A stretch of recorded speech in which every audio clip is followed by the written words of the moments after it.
நாகப்பட்டினம் மாவட்டம் வேளாங்கண்ணி அடுத்த தெற்கு பொய்கை நல்லூர் ஊராட்சி பறவை கிராமத்தில் பழமை வாய்ந்த தந்திசாமி சித்தர் ஜீவ பீடத்தில் தமிழ் புத்தாண்டை முன்னிட்டு கனி காணும் விழா நடைபெற்றது. இதில் மா, பலா, வாழை உள்ளிட்ட பல வகைகள், மஞ்சள் மற்றும் நவதானியங்கள், பூ வகைகள் கொண்டு சமர்ப்பிக்கப்பட்டது.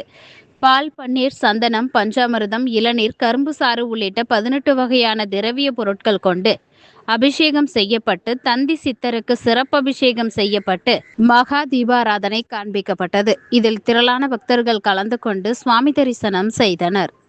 கற்பனையே கடந்த ஜோதி கருணையே உருவமாகி அற்புத கோல நீடி அருமறை திறத்தின் மேலாம் திற்புற வியோகமாகும் திருச்சிற்றம்பலத்துள் நின்று பொற்புடம் நடம் செய்கின்ற பூங்கடல் போற்றி போற்றி. திருச்சிற்றம்பலம், தில்லையம்பலம், சிவ சிதம்பரம்.